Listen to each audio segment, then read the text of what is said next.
So, tara ulit sa The Mansion dito sa Baguio City. Sa mga nakapunta na dito, kung napapansin nyo or kung sa visits ninyo dito, hanggang dyan lang tayo sa may entrance. Ngayon, meron na silang ino-offer na tour sa loob ng The Mansion. At pwede kayong mag-book online. Ayan yung QR code, pwede yung scan or punta lang kayo sa website para mag-register. Pwede rin ang walk-in gaya ng ginawa namin because it was a weekday that time. We took it by chance na walang masyadong turista at we got lucky. This is actually our third try. So hanggang dito lang pwede mag-video unfortunately. Pag-akyat na namin dun sa my mansion, we were gathered sa Presidential Hall, which is this one. At dito lang kayo pwede mag-take ng photos, wala na.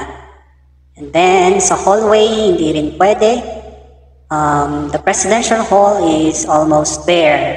Mayroon lang kayong, makikita lang natin dito mga portraits na mga naging presidente at ang current president natin.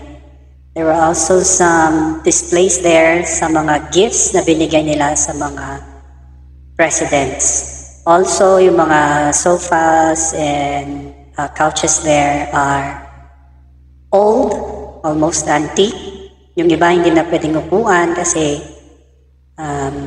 frail na siya, fragile na siya. Pwede na siyang masira. So there you go. These are the gifts that were given to the presidents. This came from other countries. Ayan. So, we were gathered at the Presidential Hall a few minutes before 10 a.m. kung saan nakaschedule yung time namin. And we were oriented there by the tour guide. Now, the tour lasts an hour. Ayan, I'm just trying to show here the details na pwede ninyong makita.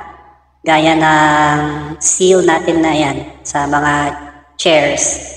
At yung mga pag-ukit nila ng mga designs sa mga wooden furniture na nandyan. Also, yung ceiling, ganyan yung details niya. And I did not notice the floor right away. Pero before we left the hall, yan, napansin ko. So I took a quick shot. And it almost patterns yung detail ng ceiling. So, ayan. And, ayan. Quick shot sa pots. So, there you go. That's the best that we can take from the tour. Kasi nga, bawal sa ibang Although, as you go from room to room, they get to discuss to you the details, some of the important facts about our past presidents. At meron din silang mga memorabilias ng mga presidents natin doon. Makikita nyo rin doon yung mga significant dates na nangyari during the reign ng mga presidents. So that's the sunken area. Dito pwedeng mag-take ng pictures ulit.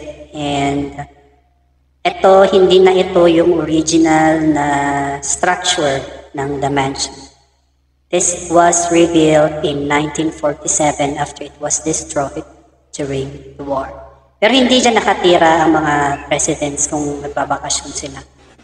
So anyway, sa may left part ng building. So that's across the mansion, right part. Yan, pwedeng maglakad-lakad dyan. And it's nice to stroll there pag sa gabi when the fountains are lit. So if you have a chance to come to the city, you might want to consider visiting the mansion again and take the tour. So, yun lang. Maraming salamat.